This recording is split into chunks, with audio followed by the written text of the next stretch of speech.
para nosotros confiar en general es mejor estrategia. O sea, por naturaleza tendemos a confiar porque además así los demás confían en nosotros.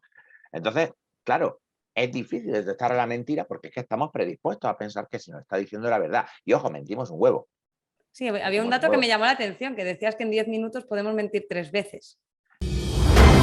Si tienes miedo, hazlo con miedo. Valientemente.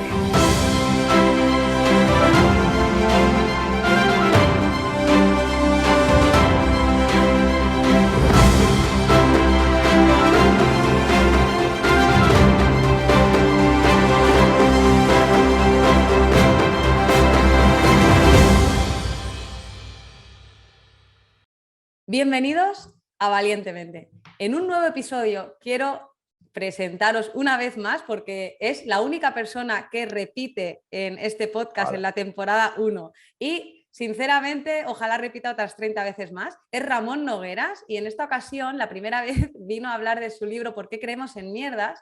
Y ahora pues quería ser de las primeras en entrevistarle sobre su último libro de ¿Por qué compramos la burra?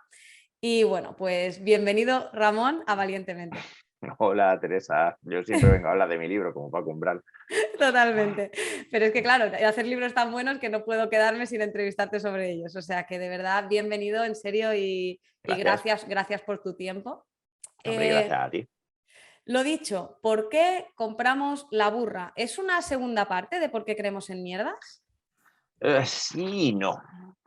Sí, en el sentido de que, hombre, se complementan y las cosas que dices en uno tienen que ver con lo del otro, y de hecho en el segundo me refiero en algunas ocasiones a cosas que hemos comentado en el primero, pero no en el sentido de que no es necesario haberse leído el primero para poder seguir el segundo. O sea que son libros independientes, aunque pues, por el tema y el contenido pues, pueden tener a veces cierta relación.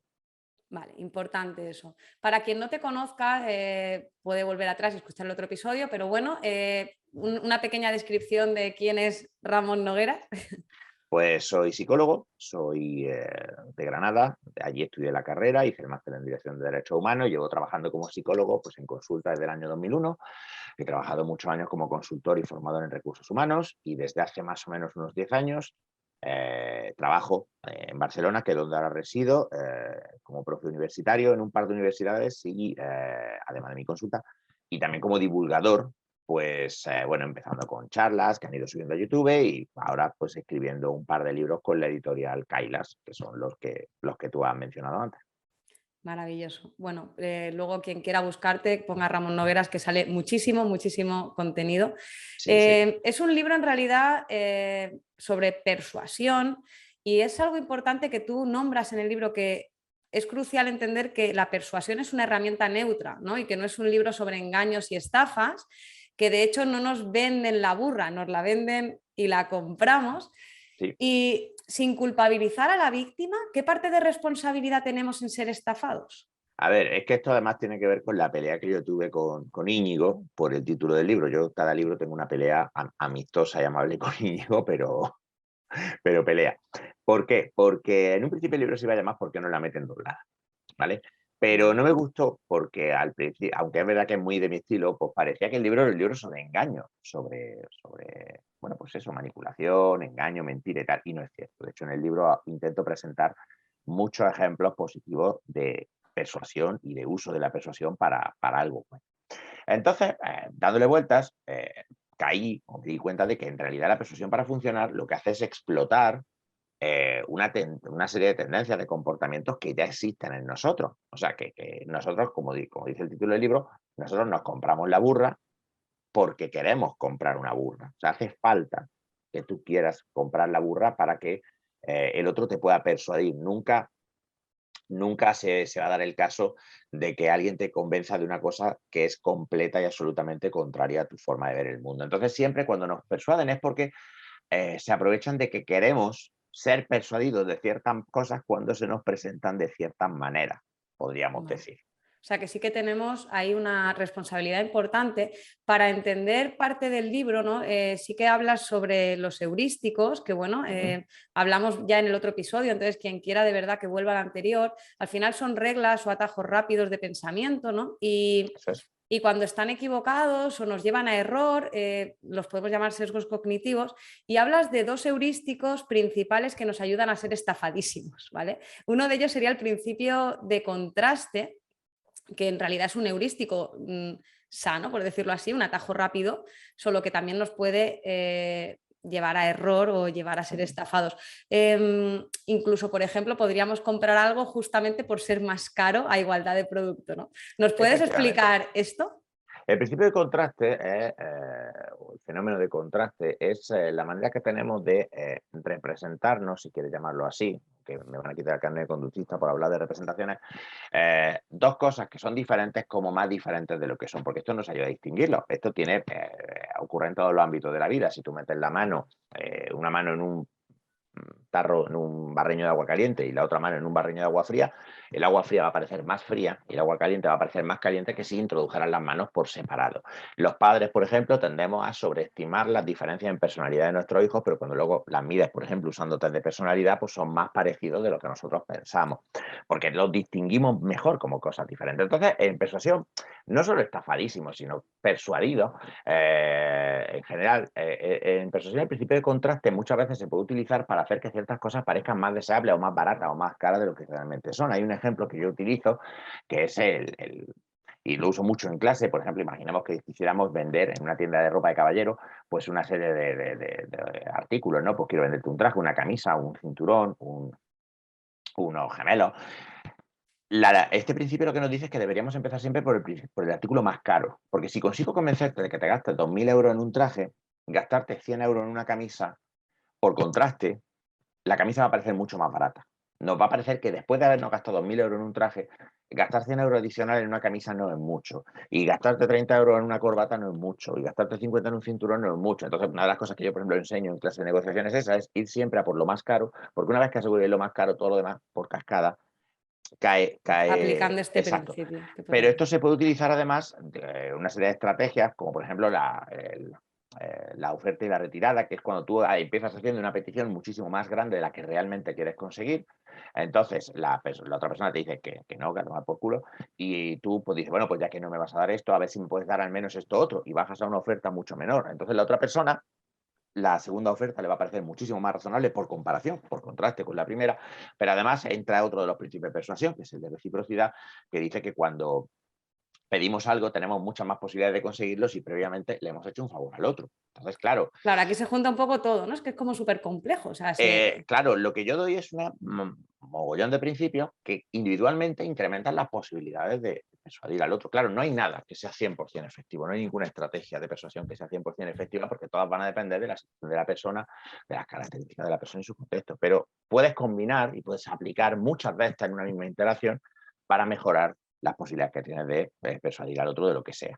A mí hubo un ejemplo que me encantó que pusiste justamente por el principio de contraste, ¿no? Y es como también lo que te comentaba, que algo por ser más caro nos atrae más, que es como nos explota el cerebro, ¿no? Es como, ¿cómo puede ser que yo, porque algo sea caro, me apetezca más comprarlo? A igualdad de producto, ¿no? Simplemente si parece que de repente le suben el precio, es más atractivo, ¿no? ¿Qué hay detrás de esto también?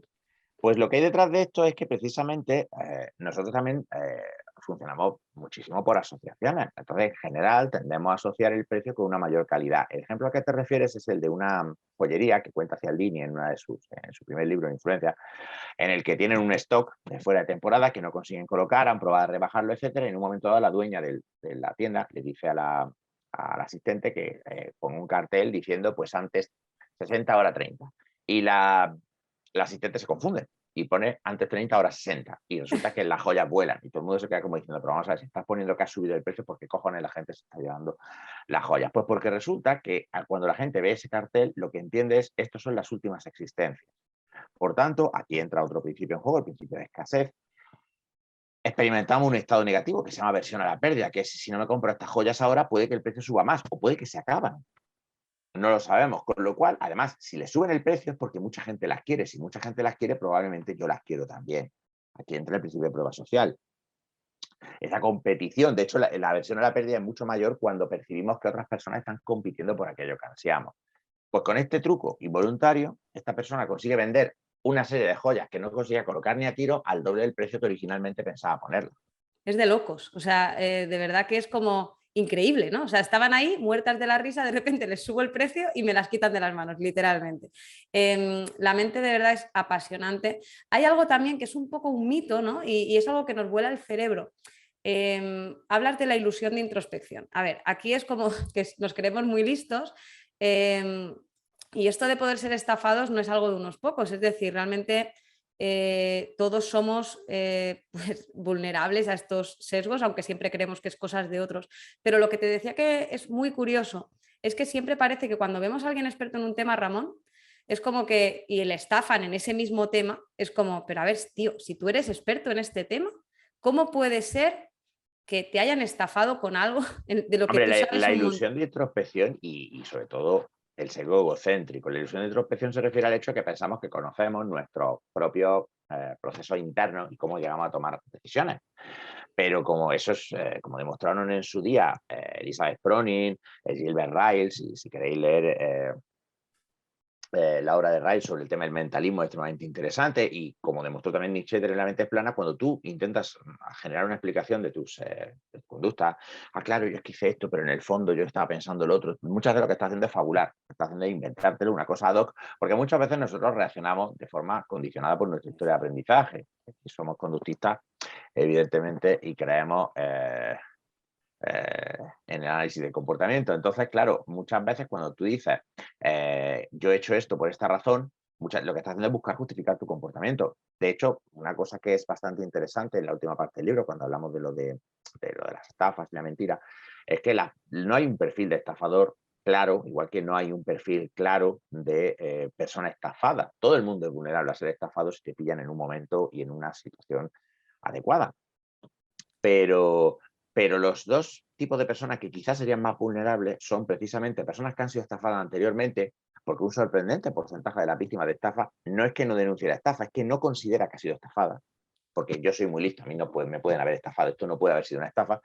Y el otro tipo de personas vulnerables son precisamente los estafadores, hasta tal punto que hay estafadores que están especializados en pelarse a estafadores, precisamente porque ellos tienen esta confianza de si yo me dedico a esto, ¿quién me la va a dar con queso a mí? ¿Quién me la va a meter doblada a mí? Y resulta que sí, amigos, sí.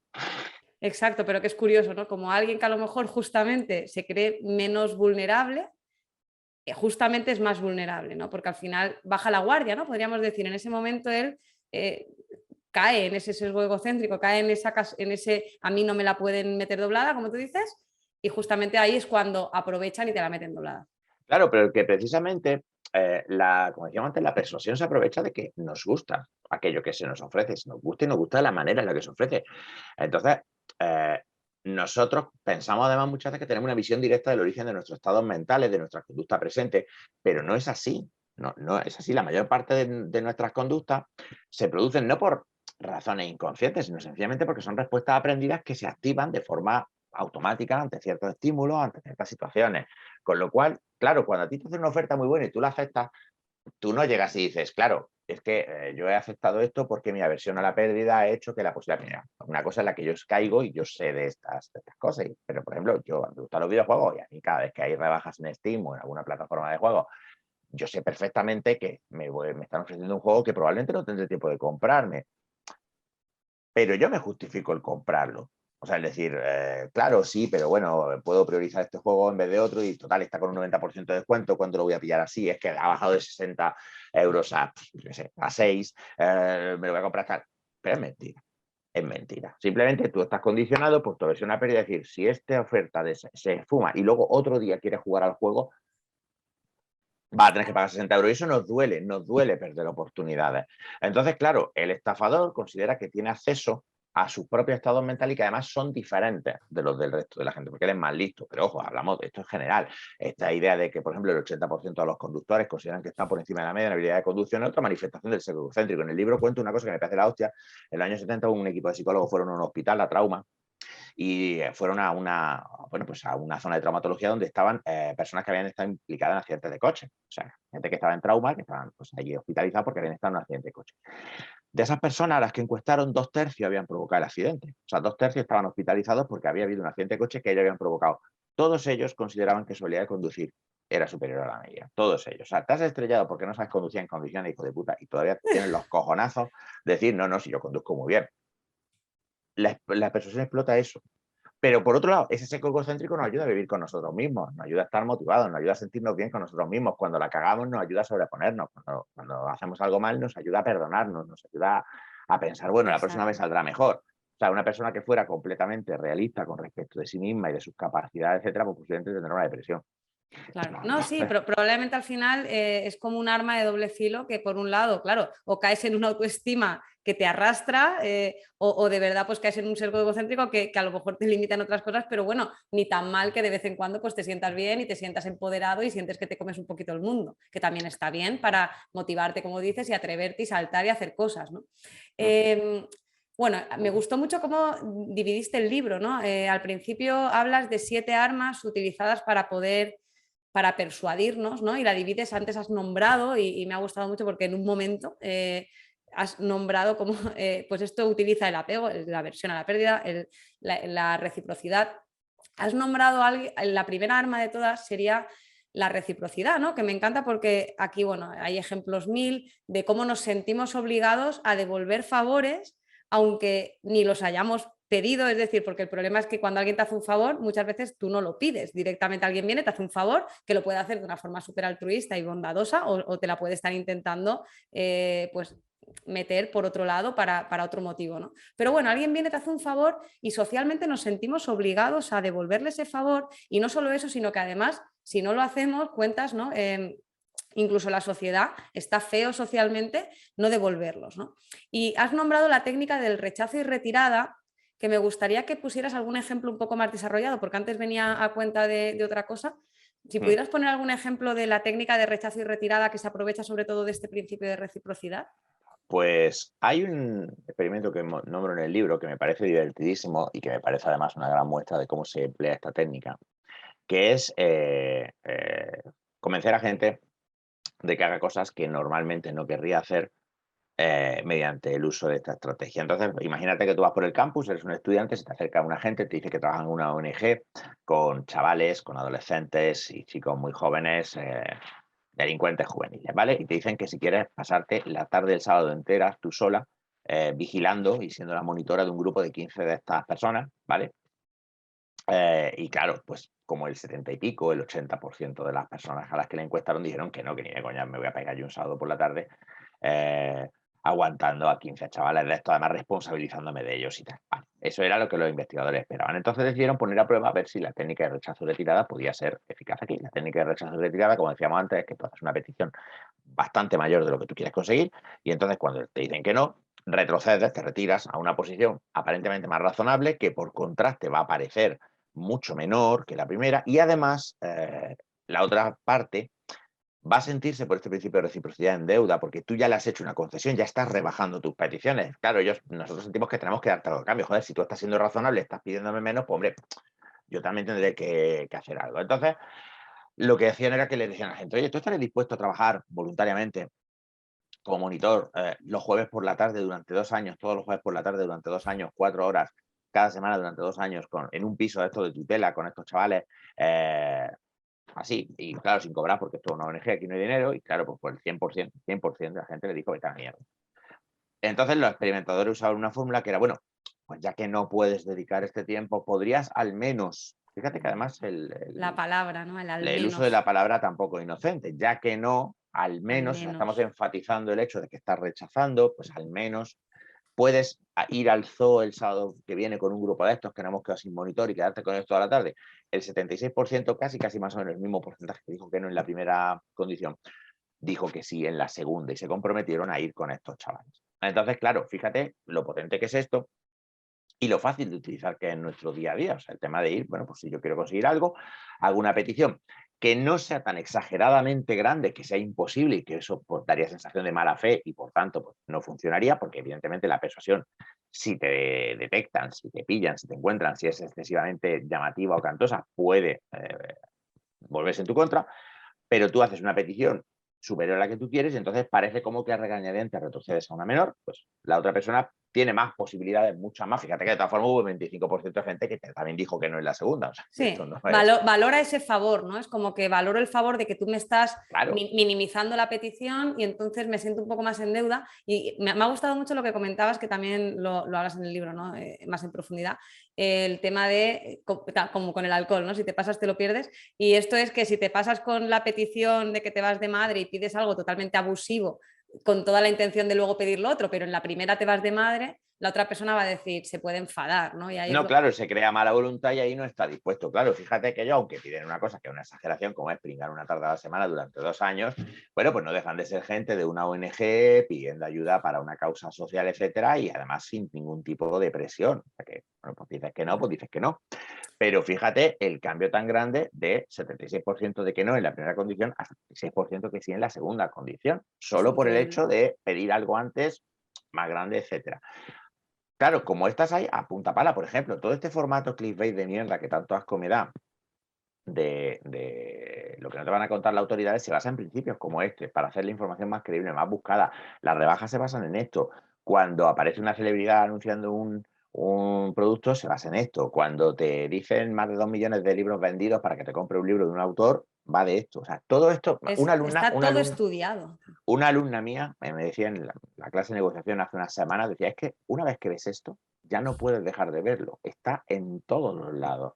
Entonces, el propósito también del libro es no solo que tú tengas las herramientas para ser más persuasivo y para desenvolverte un poco mejor, porque al fin de cuentas esto es una cuestión ética también, es decir, que tú uses esto para el bien o para el mal es cosa tuya. Sobre todo, lo que más interesante me parece de este trabajo es el darte la capacidad de identificar cuando están haciendo esto contigo y tener, por tanto, la opción de rechazarlo o de no ser persuadido de cosas que realmente no quieres. Porque evidentemente pues, los psicólogos también usamos la persuasión para que la gente cambie, pero entendemos que eso es un uso ético, un uso positivo para la otra persona. Obviamente, cuando tú estás usando la persuasión para aportar y sumar salud a alguien, por ejemplo, nada tiene que ver con intentar aprovecharte y ganar su dinero, ¿no? Mira, Claro. es increíble, luego me ha parecido brutal, porque además el dato no lo recordaba y que pase de que el 70 de que no al 70 de que sí es como increíble. Una de las, no vamos a nombrar todas, pero sí que hay algunas que me gustaría nombrar. La otra regla era la regla de consistencia, que es la necesidad, ¿no? Casi obsesiva de ser y parecer consistentes con nuestras conductas previas. Es decir, Eso es. que si yo soy de una manera, pues como que tengo que demostrar que soy así para conmigo mismo y me siento bien con ello, ¿no? Entonces, una fórmula muy utilizada de esto es el pie en la puerta que nombras, y ¿nos puedes explicar cómo nos la meten doblada con esta técnica con algún ejemplo? Bueno, ejemplos hay miles, pero te voy a dar uno instantáneo y uno a largo plazo, ¿vale? Hay un experimento muy bonito en el que se pretende que la gente pruebe una bebida nueva, pero una bebida que en principio va a causar rechazo. ¿Por qué? Pues porque tiene un aspecto inusual, la composición es inusual, etcétera. Entonces tú vas a un centro comercial, por ejemplo, y te pones a preguntarle a la gente pues, si quieren probar esta bebida nueva, la bebida tiene una pinta rara. Mucha gente te dice que no. Hay gente que sí, por supuesto, y gente que te dice que no. Pero entonces cambiamos. Estos experimentos normalmente lo que suele tener es un grupo de control al que sencillamente le pides X y otro grupo de control al que le pides X utilizando pues, una de estas estrategias. Entonces le preguntan, oye, ¿tú te consideras una persona aventurera? ¿Te consideras una persona que le gusta lo nuevo, que le gusta probar? Claro, muchísima gente va a decir que sí, que es quedar bien, ¿no? Poca gente va a decir, no, yo soy un rancio, a mí me gustan las cosas monótonas de mierda. O sea, yo el arroz los domingos en casa de mi madre, el sábado, sabadete, paja y polvete, o sea, claro, no te lo van a reconocer. Entonces, mucha gente, por pura seco de aquiescencia, pura de seguridad social, te va a decir, yo sí, yo Indiana Jones, vamos. Entonces, a continuación dice, oye, pues entonces, Valiente todo. claro, valiente todo. Entonces, pues claro, dice, pues entonces estarás interesado seguramente en probar esta nueva bebida y tú coges la bebida y aunque te sepa mierda, tú te la bebes porque tú eres Indiana Jones. Porque no vas a decir ahora, no, no, yo soy muy valiente salvo para esto. No puedes, ya te has visto atrapado por esta idea. Pero es que además este principio es mucho más interesante, y aquí viene el ejemplo a largo plazo, porque esto es una chupina. O sea, es un uso instantáneo del principio de consistencia para inducir, está en inglés compliance, asentimiento, ¿vale? O sea, para conseguir en el momento que alguien te diga, sí, si tú, pues, el tema es ese, si tú quieres que alguien haga algo, primero pregúntale, hazle una pregunta cargada, una pregunta guiada, que induzca a describirse como ese algo, y entonces al plantear la petición se sentirá más impulsada a decir que sí porque será coherente con la imagen que tiene de sí mismo. Pero a largo plazo, tú piensas, por ejemplo, en los procesos que hay tras la radicalización de alguien en un grupo terrorista, por ejemplo. Tú cuando vas a un grupo, cuando entras en contacto con este mundo, de hecho ahí está, por ejemplo, interesantísima la entrevista con David Saavedra en ese sentido, cuando la que hice con los chicos de Engrama, con este chaval que ahora De hecho, tiene... le traje también al podcast. Hay Exacto, un pues, episodio con David tremendo que es un también. tío cojonudo, y precisamente su radicalización, él no llegó y le dijeron, toma, un chaleco antibalas y ponte a matar judíos. Eso no pasa. A ti no te dice, ponte este chaleco bomba y vuélate o vete a matar negro o lo que sea que haga. No, lo que empieza siempre es con cosas muy inocuas al principio, y ahí es donde entra lo del pie en la puerta. El pie en la puerta es una técnica por la cual tú haces una petición ínfima, tan pequeña además generalmente, que sabes con seguridad que el otro te la va a decir que sí, porque no cuesta nada, porque sería descortés negarse. Y poco a poco vas haciendo peticiones sucesivamente mayores, de forma muy gradual. Entonces, en estos casos, pues tú puedes empezar diciéndote simplemente pues, que participes en debates online. Pero que sé, que te pelees en Twitter, vale. Que eso, bueno, pues es una pérdida de tiempo, pero vale. Luego te pueden pedir actos un poquito más significativos, como puede ser, por ejemplo, pues el que asistas a una reunión presencial. Por ejemplo, sin hacer nada, simplemente, oye, vente y escuchas y tal, o que leas un libro. Luego te pueden pedir actos un poquito más significativos, como que a lo mejor ayudes a montar pues, una sala para una de estas reuniones, o que difundas determinados mensajes o publicites determinados eventos. Y gradualmente te van pidiendo que te impliques más y más. Luego pueden pedir pues, horas de trabajo, aportaciones económicas, etcétera. Y tú, a medida, cada vez que tú vas diciendo que sí, tú vas cambiando, y esto es lo importante, tú vas cambiando tu imagen de ti mismo. Porque tu imagen tiene que ser consistente, con lo cual, más y más, tú vas transformando tu imagen de, pues yo soy una persona que no está metida en esto, a yo soy una persona cuya identidad se basa precisamente en militar y en defender y en participar de esto. Con lo cual llega un momento en el que hacer barbaridades, como puede ser pues justo lo que causó la ruptura de David con el movimiento, cuando ya empezaron a plantearse el cometer atentados y el hacer ciertas ya cosas muy brutas. Si no se produce esa ruptura, la presión es enorme. Y de hecho, David relata, y es tremendo cuando él lo cuenta, pues todas las dudas y todo el malestar por haber traicionado quién era, y del programa de Pavo, que están pidiendo que mate a un tío a tiro, o una tía a tiro, que están pidiendo que te cargue a alguien. Bueno, ya, Es pero es que, increíble. pero claro, pero tantos años de activismo político por el nazismo, tantos años, tantas horas, tantas peleas en internet, tantas peleas en el mundo físico, claro, cuanto más hemos invertido, más tenemos que defender nuestra inversión. De eso también hablaba en el primer libro. Entonces, el pie en la puerta es una técnica que es útil tanto en el momento, y es muy sutil porque además, como tú cambias tu imagen de ti mismo, es facilísimo racionalizar la decisión como algo tuyo y no como una persuasión externa. Por eso es lo que te decía antes, que es que muchas veces la persuasión Nadie te funciona muy bien convence, tú porque mismo te nadie te ha autoconvences. convencido. Claro, nadie te ha convencido. Esto soy yo soy así, esto es lo que yo quiero. Pero no, pavo, no es lo que tú hace un año no querías esto, hace 2 años no querías esto. Has ido aprendiendo a quererlo, como aprendemos a querer cualquier cosa en la vida en realidad. Pero claro, El problema es cuando el que está enfrente está utilizando estas armas, ¿no? Porque no olvidemos que todo esto es conocimiento que está al alcance un poco, entre comillas, de todos, son lecturas, son estudios, son cosas que alguien que quisiera utilizarlo en nuestra contra, pues podría utilizarlo. Y claro, el problema es cuando se utiliza y tú a lo mejor eres inconsciente que estás siendo manipulado o estás siendo influido o estás siendo, llámalo como quieras, persuadido, ¿no? Pero con una intención que tú crees que eres tú crees que realmente eres tú el que está tomando en cada momento la mejor decisión o la decisión más congruente con lo que quiere hacer. claro, es que además la clave es esta, que esta información no es que sea difícil de conseguir. Quiero decir, no es complicado encontrar libros que tratan la persuasión de forma científica, ¿vale? El mío es pues, el enésimo intento de acercar estas cosas al público y hacerlas accesibles y comprensibles. El tema es que hay montones de desinformación y de gilipolleces. O sea, yo, por ejemplo, hay una cosa que yo quiero recomendarle a los espectadores, a los oyentes del podcast. Vamos con vídeo y audio, ¿verdad? Sí. Vale. Si le sale alguien en TikTok y dice, la psicología dice, es mentira. ¿Vale? Porque, por ejemplo, porque me mandan TikTok de gente hablando de psicología y lo que me dan ganas es de prenderle fuego a la puta plataforma. Pero no, en serio, no, al móvil, a la plataforma y a la cerda que los parió a todos. Porque dicen cosas como, por ejemplo, todo el tema del lenguaje no verbal en la comunicación y tal, y todo eso son polladas. O sea, de verdad, la gente no se hace ni idea, por ejemplo, hasta qué punto está en mantillas y lo complejo que es estudiar el lenguaje no verbal y lo idiosincrático que hay. Estas cosas de que tú puedes persuadir a la gente, toda la mierda de la PNL ha hecho un daño que flipa en cuanto a meterle a la gente ideas estúpidas en la cabeza. Entonces, la cuestión es que la persuasión es sobre todo un fenómeno que se basa, por un lado, en estrategias verbales y por otro lado, en el manejo de la atención. La prestidigitación tiene mucho en común con la persuasión, porque se basa mucho en el control de la atención del otro. En persuasión lo que nosotros queremos hacer es preparar la atención de la persona hacia donde queremos que vaya para que luego nuestros argumentos sean más efectivos. Esto es lo que Cialdini llama persuasión, que Muy es el bueno ese concepto. condicionar condicionar a alguien para que esté listo para ser persuadido mediante el manejo de la atención. Y esto ocurre constantemente. Por ejemplo, en política los medios son los responsables de que existan percepciones sociales completamente incorrectas, como por ejemplo, el otro día, otra encuesta que hice en clase, así a lo tonto para ilustrar este fenómeno. Dije, vamos a ver, ¿cuántas personas pensáis que viven en España que no son nacidas en España? O sea, inmigrantes de primera generación. No vamos a contar sus hijos que han nacido aquí, etcétera. O sea, gente que estrictamente ha venido a vivir desde fuera.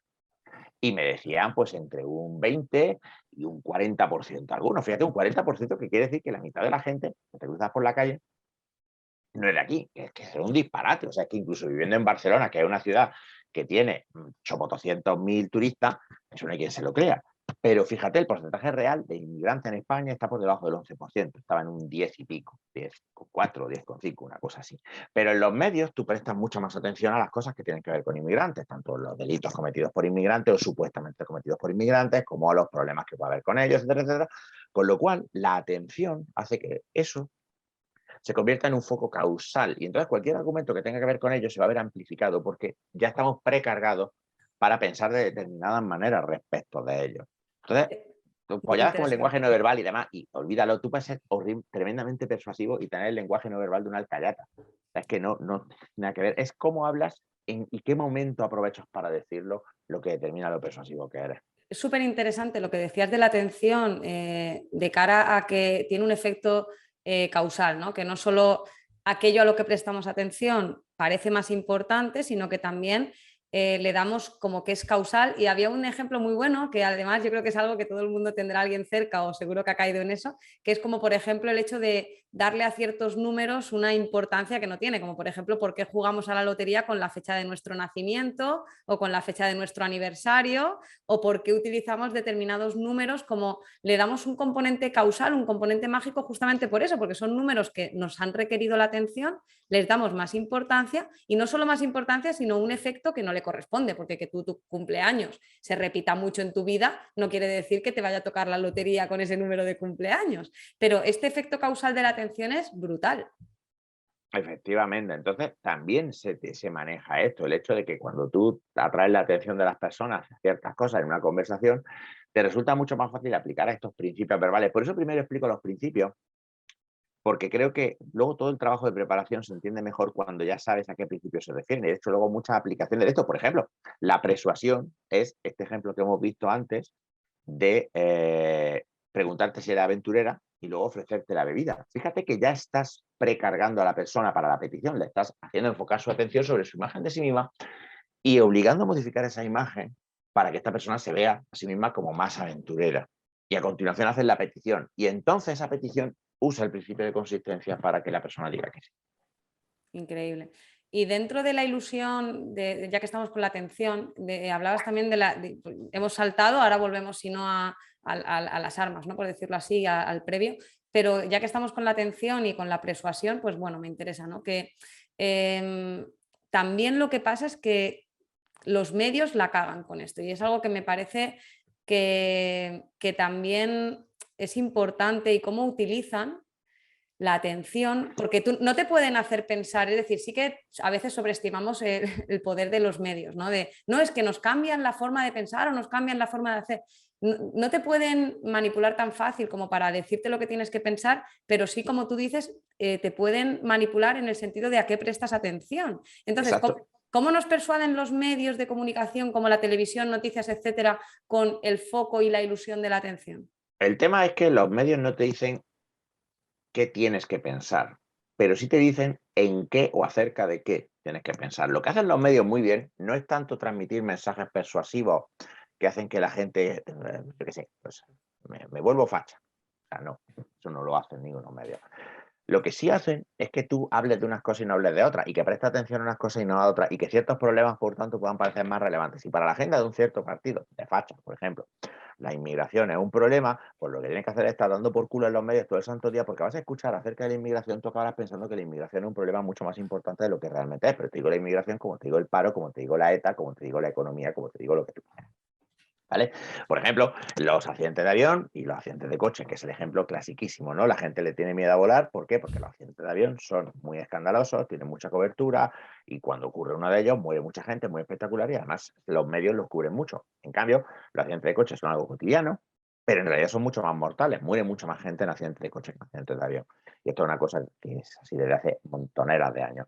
Pero mi madre le tiene miedo a subirse a un avión y no le tiene miedo a subirse a un coche, y mi madre ha subido en coche decenas de veces y más probabilidad de matarse tenía. Pero eso es lo que hacen los medios. Los medios no te dicen, vuélvete xenófobo. Los medios te dicen inmigrante, inmigrante, inmigrante, inmigrante. Entonces, cuando alguien dice los inmigrantes son un problema, tú puedes pensar, pues a lo mejor eran más inmigrantes de lo que yo pensaba, porque los inmigrantes son un porcentaje más elevado de la población penal en relación a su porcentaje de la población general. Eso es la paradoja de Simpson, eso es muestra de que las estadísticas se hacen mal. Los medios lo que hacen es marcar la agenda. ¿De qué se va a hablar? No qué tienes que pensar tú. Tú sobre este tema tendrás tu postura, pero a lo mejor no se habla de ese tema. A lo mejor un tema Exacto. que es importante no se trata porque los medios no le dan atención. Y claro, eso es lo que iba a decir, que no es tanto de lo que piensas, sino que de lo que dejas de pensar. Es decir, si tú estás pensando en A, no estás pensando en B. Y claro, a lo mejor los medios lo que están intentando es ocultar o tapar que pienses en determinadas cosas, que a lo mejor no interesa que ahora mismo estemos prestando atención a eso, simplemente haciendo que prestemos atención, ¿verdad? Efectivamente, claro, es que la cosa es esa, ¿no? Es un poco uno de los ejemplos más palmarios de persuasión y tal, fue y ha sido, sido siendo toda la puta movida con respecto a que Pablo Iglesias y Irene Montero se hipotecaron y se compraron una casa con su sueldo. Al margen ya de las simpatías que uno pueda tener o dejar de tener por esta gente, eso es lo de menos. El caso es que, en realidad, la casa de Pablo Iglesias y de Irene Montero era la casa de menor valor de todos los candidatos a la presidencia del gobierno. O sea, de todos los... Abascal tiene una casa más grande, Rivera tiene una casa más grande, Sánchez tiene una casa más grande, Casado tenía una casa más grande, que costaba más dinero, etcétera, etcétera, etcétera. Y luego además se han comprado otros. O sea que, ¿el problema cuál es? Pues el problema es que no se habla del patrimonio de los políticos, se habla del patrimonio de estos políticos, porque los medios estaban mañana, tarde y noche, como cuando se manufacturó el escándalo este de la niñera, igual, y esto, dice, es que te vas a meter político, sí, pero es que esto es persuasión pura y dura, porque mientras se habla de la niñera de Podemos, la no niñera de Podemos, no se está hablando, pues, de otros temas que pueden ser más urgentes, como pues el cierre de urgencias, el desmantelamiento de la sanidad, etcétera. Entonces, en los medios no te van a convencer de que Pablo Iglesias es una buena o mala persona, pero pueden hacer que te pase el tiempo hablando sobre Pablo Iglesias en vez de otros temas. Y esa es Esa es la otra clave. hazaña persuasiva, en realidad, el conseguir que tú no hables de esto. Qué bueno. Otra de las reglas, volviendo atrás, ¿no? Porque hemos saltado a persuasión y, como tú dices, ¿no? El libro está organizado primero con las reglas que nos llevan a luego poder entenderlo todo. Otra regla, la has nombrado antes, era la prueba social y cómo es más fácil que nos persuadan si la conducta que nos quieren hacer la hacen otras personas. Y esto también habla de, pues, por ejemplo, cómo los medios, también, hablando de los medios, meten la pata en el sentido de cuando alertan, ¿no? Hay pandemia de obesidad, ¿no? Y el alertar de que hay pandemia de obesidad, en principio, debería hacer que la gente entienda pues, que hay que comer menos donetes o que hay que comer menos ultraprocesados y empezar a comer más saludable, porque de verdad es una pandemia que nos está Pero haciendo... fíjate cómo se plantea esto. Hay una pandemia de obesidad que es culpa tuya porque eres un cerdo.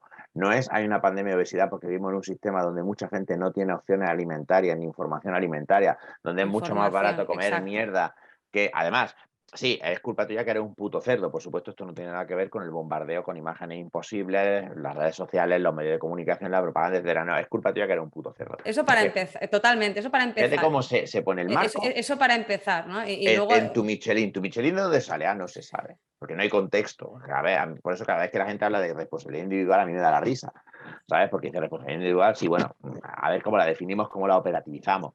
Porque claro, una persona que no come ultraprocesados, claro, no come ultraprocesados, pero come los míos. Que me voy a meter en un fondo.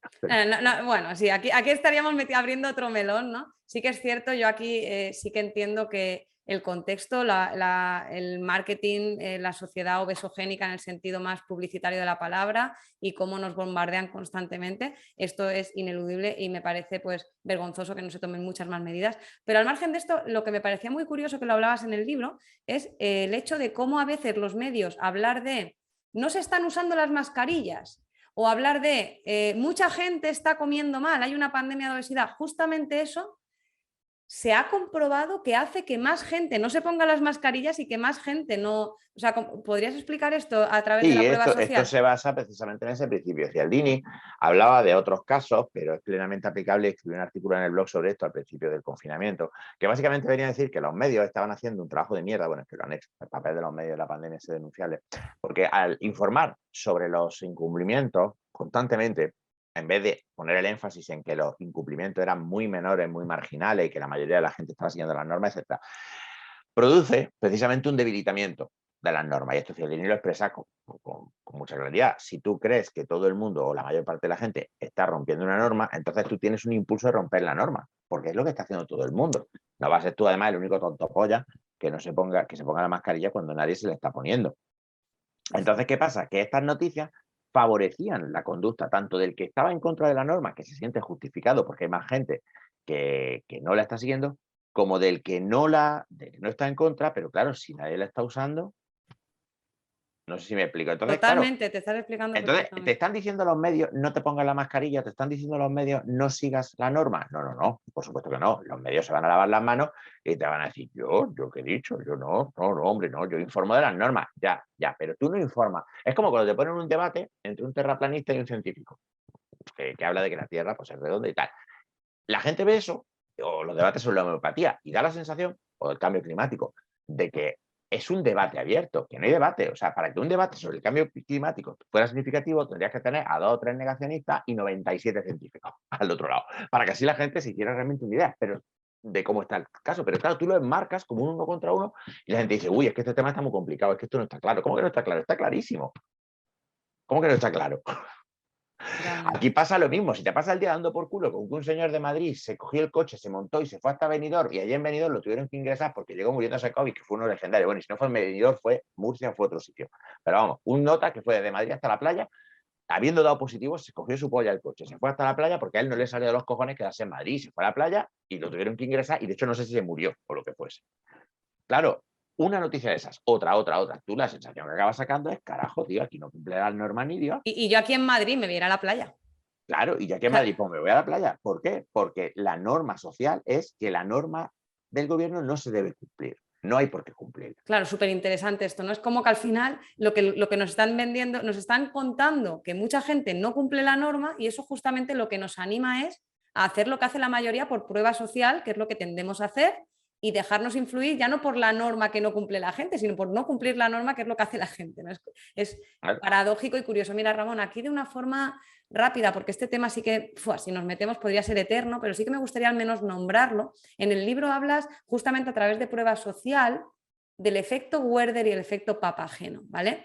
Y esto yo sé que daría para muchísimo, pero es que es algo importante. Esto viene a decir que un mito que hay es que, y yo he divulgado bastante sobre el tema del suicidio, intento hacerlo ver, ¿no? Que es importante visibilizarlo, porque siempre se dice que hablar de suicidio aumenta el suicidio, y esto, claro, sí y no, porque es lo que tú dices aquí justamente. ¿Qué puedes decirnos? ¿Cuál es la responsabilidad de las instituciones y de qué manera hablar de suicidio aumenta el suicidio o no? A ver, el efecto Werther básicamente enuncia que si tú hablas de suicidio, efectivamente, puedes causar un aumento porque, bueno, pues cuando sale la novela de las desventuras del joven Werther, pues que fue inmensamente popular, pues el chaval se acaba suicidando, y no me jodáis con que spoiler, porque esta novela es del siglo XIX, así que si no la habéis leído ahora, pues os jodéis ya. ¿Vale? Al final el tío se mata. Vale, haber leído más. Y bueno, pues fue un exitazo, fue una bestialidad, y Goethe el autor se volvió una estrella, ¿no?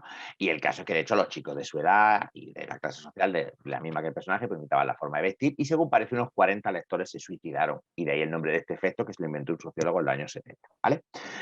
Y Phillips investigó cómo este efecto, de hecho, se podía encontrar en cosas como muertes por accidente de tráfico y no solo en suicidios individuales.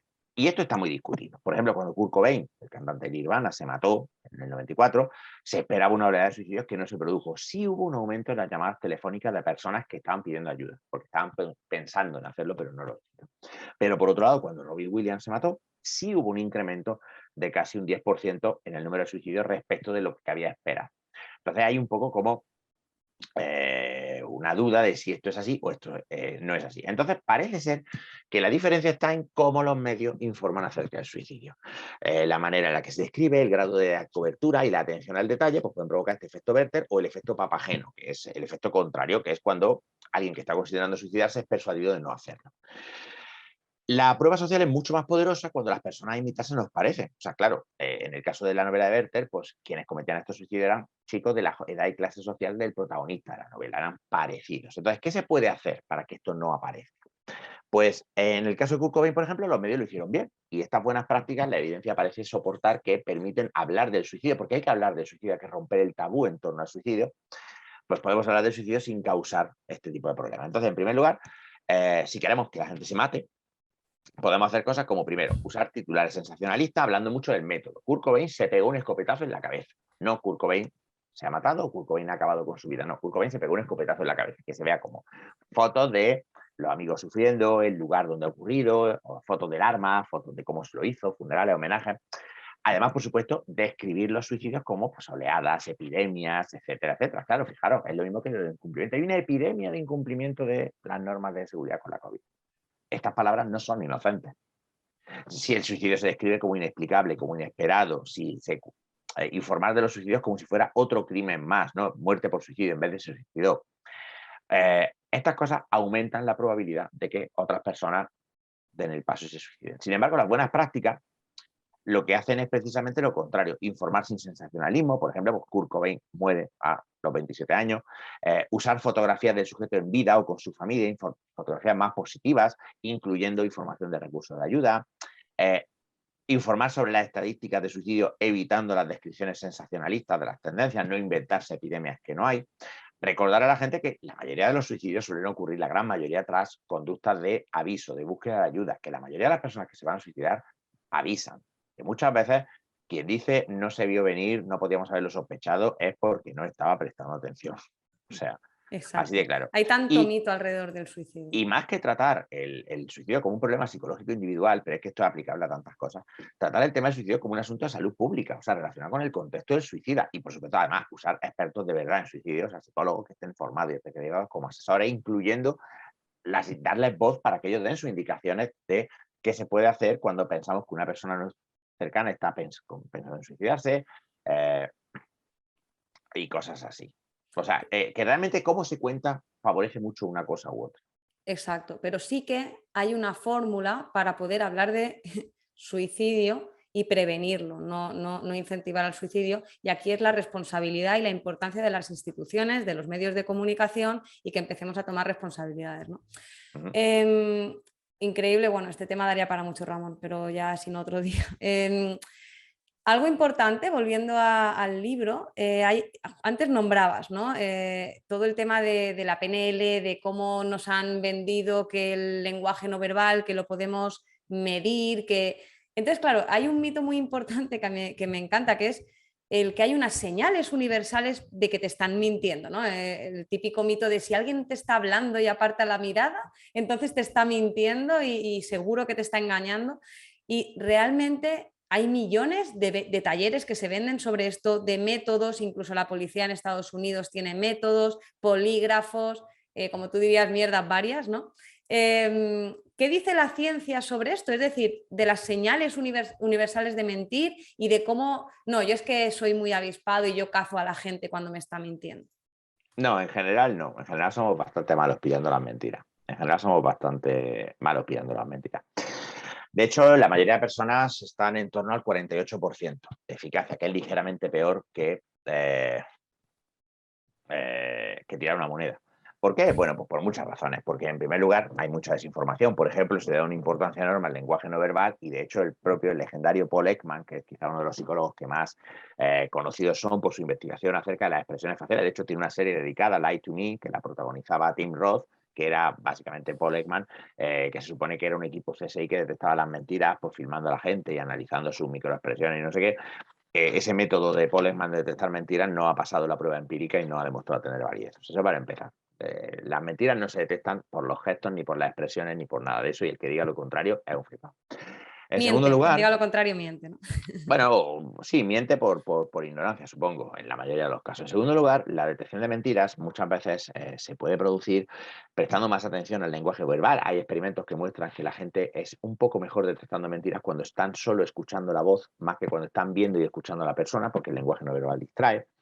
Y algunas estrategias pueden ser prestar atención, por ejemplo, al tipo de palabras que se utiliza. Hay investigaciones que apuntan a que los mentirosos pueden utilizar un lenguaje en el que se distancian más de la mentira, un lenguaje menos emocional, menos implicado, hay más implicación emocional cuando dicen la verdad.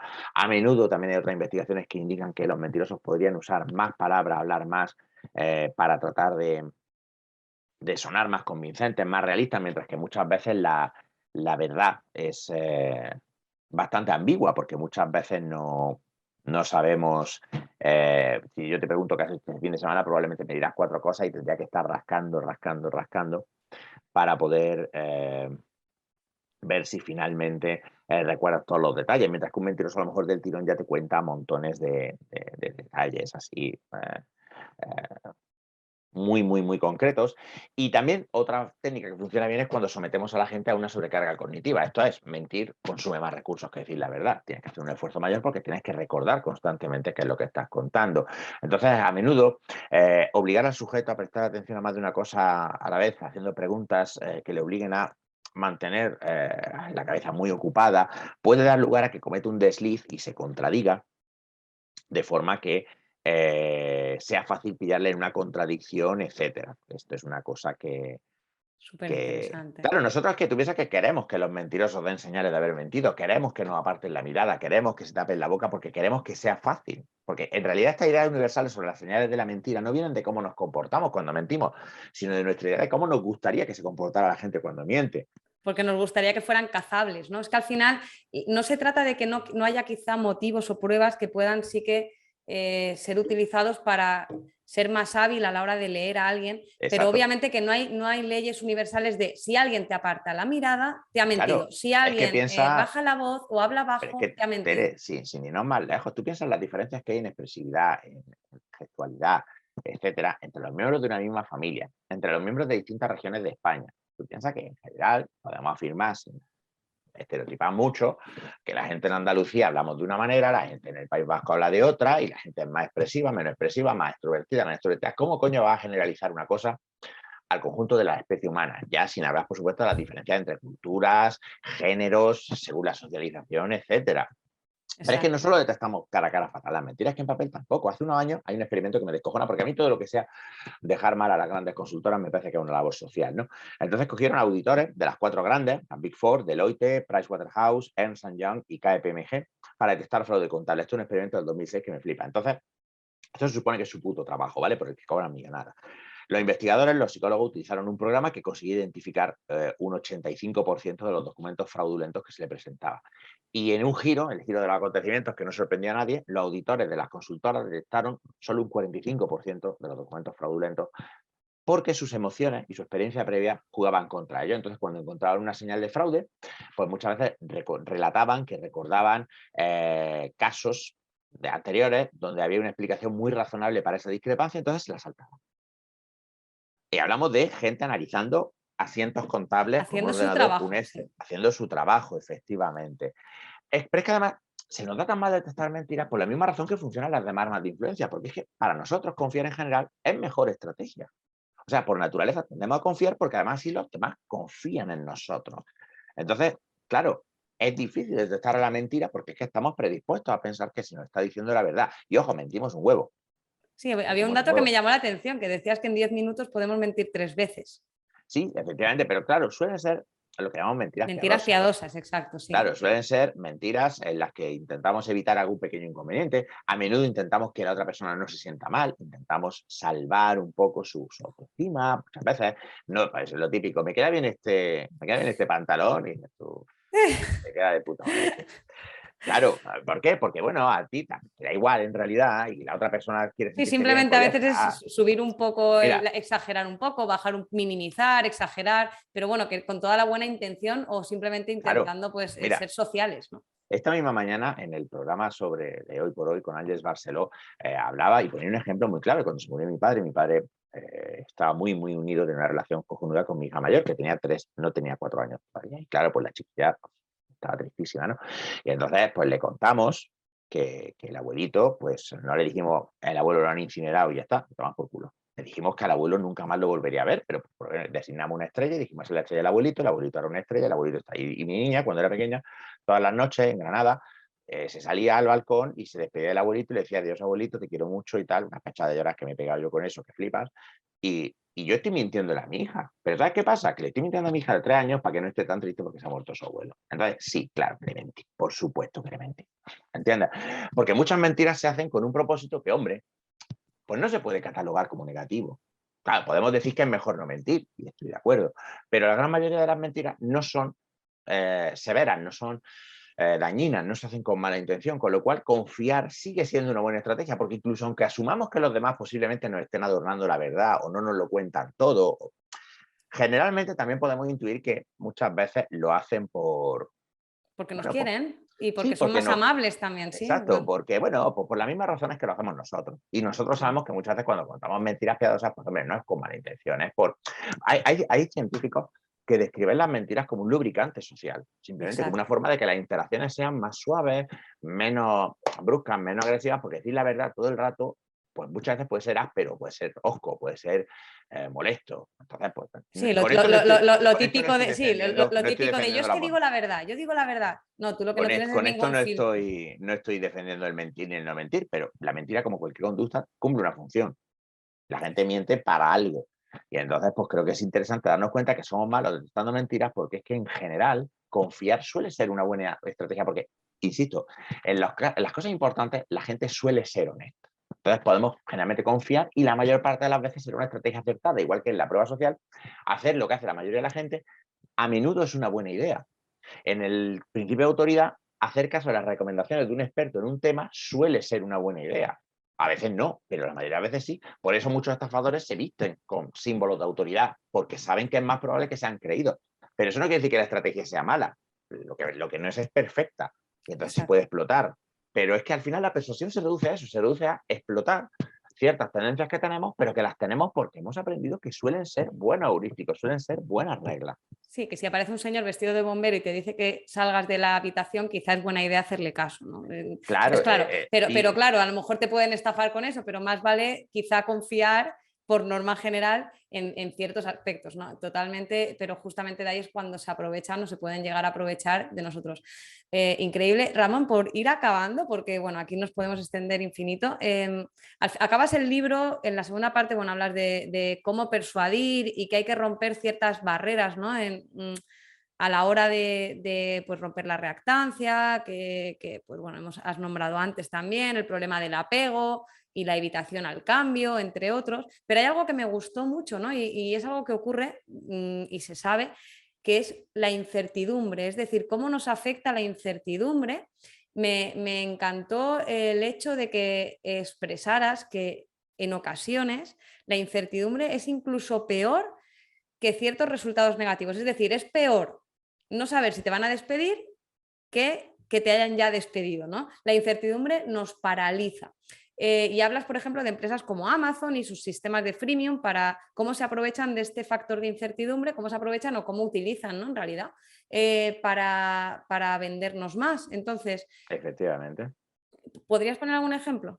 Bueno, es que la política en general de las empresas en torno a las devoluciones es un magnífico ejemplo del uso de la reducción de la incertidumbre para poder facilitar la conducta de compra. Y esto es interesante porque de hecho ahora están teniendo que dar la vuelta, porque claro, es que devolver las cosas gratis no es gratis para ti, pero hay un coste ambiental, hay un coste económico, etcétera. Y ahora de hecho muchas empresas están empezando a decir que vamos a empezar a cobrar las devoluciones porque esto es un poco ya, como dicen aquí en Cataluña, campilla, ¿no? Cuando tú vas a comprar online, el principal obstáculo que afrontaba el comercio online era la incertidumbre de, primero, ¿voy a recibir lo que he pagado? O sea, ¿voy a pagar por un libro y me va a llegar una caja de piedra? Segundo, ¿me va a llegar un artículo en las condiciones óptimas? Tercero, y esto es muy importante, sobre todo, fíjate, uno de los artículos que más ha tardado en implantarse en venta online es la ropa, porque claro, tú normalmente la ropa tienes que ir, tienes que ver, tocar la ropa, te tienes que probar la ropa, tienes que ver cómo te queda. Claro, tú online es un riesgo. Entonces, ¿qué hacemos? Reducimos esa incertidumbre para facilitar la toma de decisiones diciendo, no pasa nada, tú lo compras y si no te gusta, lo metes en la caja y lo devuelves y no pagas extra, no pasa nada, es gratis, no hay coste. Entonces, en el momento en el que no hay coste, se vuelve muy fácil. Y de hecho, yo conozco muchas personas de mi entorno que compraban a cholón en Zalando, en MP, en tiendas de ropa online, con la tranquilidad de me compro 10 camisetas, de estas 10 camisetas me encajan 2, devuelvo la otra 8 y pim pam, el ciclo de la vida, ¿no? Pero fíjate cómo al final de lo que se trata es de que uno de los obstáculos muchas veces para persuadir a la gente de que haga algo es que las cosas tienen coste. Lo hablaba hoy con Juanjo Macías, la verdad es que sí que he hecho cosas hoy, grabando un webinar de Psicoflix, te estaba diciendo antes lo que me gusta tocarme los huevos. Eso te iba a decir y estabas tranquilo hoy. No me hagan ni puto caso. Bueno, hoy es un día raro. Hablando de que precisamente en consulta muchas de las cosas, hablando de persuasión en el ámbito clínico, tenemos que persuadir a los pacientes de que las cosas que son un puto coñazo, porque los registros son un puto coñazo, las tareas de exposición son una puta mierda, a nadie le gusta exponerse aquí. Tengo miedo a la altura, me tengo que subir a un tercer piso y asomarme por la ventana. ¿A quién cojones le va a gustar eso? ¿Estamos locos o qué? Pero claro, hay que romper esa resistencia, hay que buscar formas de disminuir el coste, porque cuanto menos coste tenga, más probable es que esta conducta se emita. La genialidad, precisamente, maligna, de empresas como Amazon es crear sistemas que simplifican los procesos hasta tal punto, que te pongo otro ejemplo. Hay una frase que dijo el CEO, no sé si sigue siendo, pero era CEO en aquel momento de Netflix, que a mí me pareció aterradora, que decía, nuestra competencia es el sueño. O sea, la barrera a tumbar es que la gente tiene que dormir. Y dices, qué hijo de la grandísima perra. Pero claro, Netflix coge y te plantea, salvo que tú trastes con la configuración, Netflix te plantea un modelo en el que tú te sientas y cada episodio va después del siguiente. Y cuando acabas, en algunos casos te empieza una serie nueva o una película nueva, en otros simplemente te pone los trailers, pero que con un solo clic tú puedes decir, venga, va, esto. ¿De acuerdo? Fíjate cómo se enfrentan a ese problema eliminando completamente la fricción de ver un episodio, ver otro, ver otro. No, tú no tienes que hacer nada, tú. De hecho, Netflix tiene no sé si te ha pasado alguna vez, a mí me pasó una vez, me hizo mucha gracia porque las niñas pusieron Netflix, se olvidaron con la tele encendida, yo estaba fuera y tal, y cuando llegué había un mensaje de Netflix diciendo, ¿estás despierto? Porque digamos que Netflix tiene un... No, Sí, no me claro, ha Netflix... pasado. No, porque cuando vas con varios episodios, cuando lleva ya un rato largo, llega un momento en el que Netflix lo que hace es decir, ¿hay alguien al otro lado viendo esto? ¿O alguien se ha dejado la tele puesta y están corriendo los episodios sin control? Y Pero alguien de verdad fíjate, enganchado diría, sí, claro, estoy aquí. Lo que pasa es que ¿qué estoy tiene, qué, encantado contigo, qué ¿no? tiene de ventajoso para el espectador que los episodios se reproduzcan automáticamente? En realidad nada. No hay ninguna ventaja sustancial en ahorrarte un clic en algo, pero si el siguiente episodio salta, tú estás viendo el episodio que va a terminar y dices, vale, me voy a acostar, y salta otro, si tú estás mínimamente picado, ya ha empezado, acuérdate lo que hablábamos antes del compromiso y la consistencia, ya ha empezado, y es cuando puedes empezar con el, venga, uno más, y te den las 3 de la mañana viendo alguna mierda que luego en realidad posiblemente ni siquiera tenías tantas ganas de ver. Tremendo. Pero precisamente todo lo que sea reducir la incertidumbre, todo lo que sea asegurar a la gente que las consecuencias de una elección no van a ser importantes si acaba siendo una mala elección, va a aumentar las probabilidades de que la persona tome esa elección. ¿Por qué? Porque si no tiene coste, si no pasa nada si me equivoco, pues ¿por qué no voy a probar? Increíble. Bueno, Ramón, voy a ser respetuosa, que ya me he ido con el tiempo. Ya te No, digo no, que hombre, este libro me costó muchísimo preparar la entrevista, te lo digo de verdad, porque me pareció literalmente imposible. Hacía tiempo no me costaba tanto preparar una entrevista porque me costó elegir el contenido que quería que saliera en el podcast, porque hay tanto, tan potente, que de verdad recomiendo a todo el mundo que lo lea, porque esto solo es una puntita de todo lo que hay en este libro, que de verdad es abrumador, increíble, y como tú bien decías antes, no nos podemos volver inmunes a esto, a ser persuadidos. Ahora bien, conocerlo nos vuelve más libres y nos puede simplemente alertar, pues como decías con las palabras de al menos, ya que, ¿no? Es decir, que haya ciertas cosas que nos hagan detonar y nos hagan pues tomar conciencia de que quizá algo no está funcionando De como hecho, de querríamos. hecho, en el libro, al final de cada capítulo, intento dar algunas pautas que saco de la literatura que pueden ayudar a defendernos un poco si queremos defendernos. Porque, de nuevo, sobre todo el interés es que tú tengas la oportunidad de reflexionar y decir, esto me gusta, o esto no me gusta, o esto va contra mis intereses, etcétera. Al final de lo que se trata es de ganar tiempo, porque en realidad la persuasión más eficaz es la que te hace tomar una decisión instantánea sin reflexionar. Cuanto más reflexiones, más probable es que la persuasión sea menos efectiva y que la decisión que tú tomes pues una decisión más sopesada, más tuya. Total. Pero muchas veces lo que busca la persuasión es provocar una reacción automática, lo que hemos dicho antes, ¿no? ¿Por qué? Porque precisamente esa es el poder de las herramientas persuasivas, el aprovecharse de reacciones condicionadas, reacciones instintivas, reacciones automáticas y directas.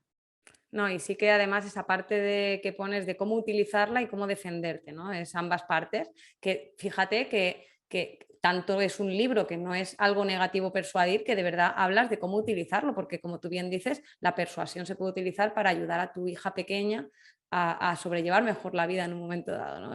Efectivamente. Entonces, pues claro que sí, cómo utilizar la persuasión de una manera ética, quien quiera y quien no, pues allá él, ¿no? Y cómo defenderte, pues cuando crees que puedes estar siendo persuadido sin querer ser persuadido, porque a lo mejor quieres ser persuadido.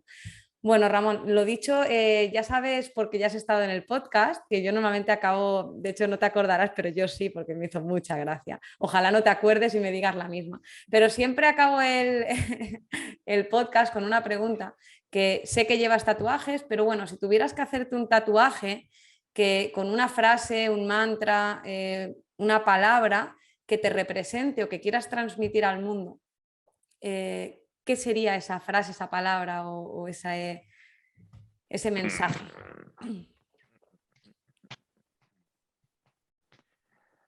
Uf, ahora sí que me has pillado. Pues, hombre, a ver, si me tuviera que hacer otro tatuaje, de hecho tengo varios pensados, lo que pasa es que no iban en principio con frase. Hay hay una frase que me gusta mucho, hay dos, de hecho, de filósofos griegos. Una es lo que podemos controlar, lo que no podemos controlar, creo que de Epicteto, ¿no?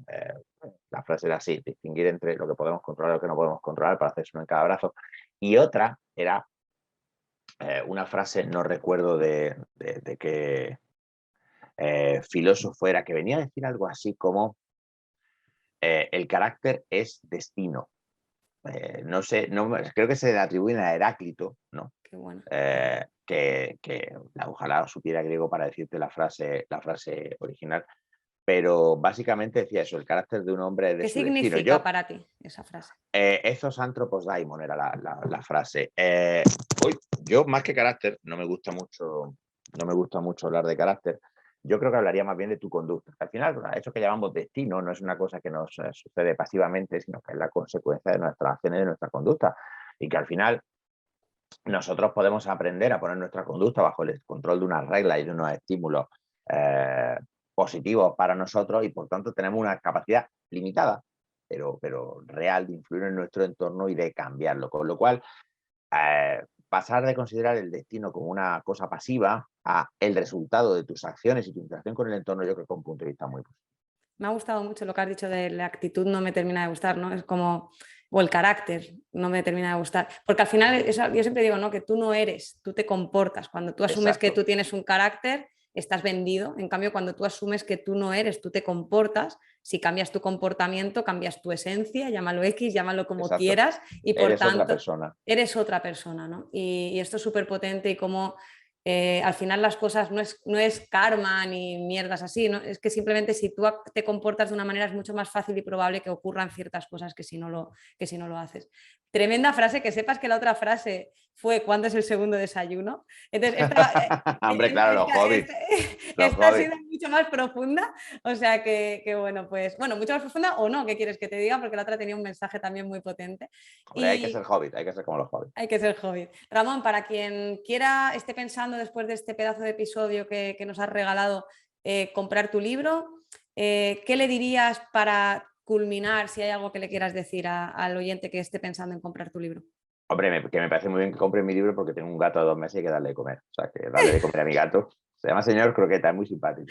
Señor Croqueta tiene que comer, comprad el libro, aparte. No, hombre, aparte de eso, sí, que no se queden solo en el libro. Yo creo que los 2 libros que he escrito pretenden servir ante todo como un portal, como una introducción, como una entrada, y animo a todo el mundo a que se adentre, ¿no?, en este campo, en el estudio científico de la psicología, y además que practiquen y aprendan a desarrollar la capacidad de distinguir la psicología pop churrullera de la psicología basada en evidencia, etcétera, etcétera, porque bueno, yo en los 2 libros que he escrito apenas rasco la superficie de todo lo que hay detrás de estos fenómenos. Brutal, gracias por defender la psicología basada en evidencia, gracias de parte de todos los colegas y compañeros, gracias de parte de la psicología, y millones de gracias por tu tiempo, Ramón. Un placer, Teresa, cuando quieras. Un abrazo enorme.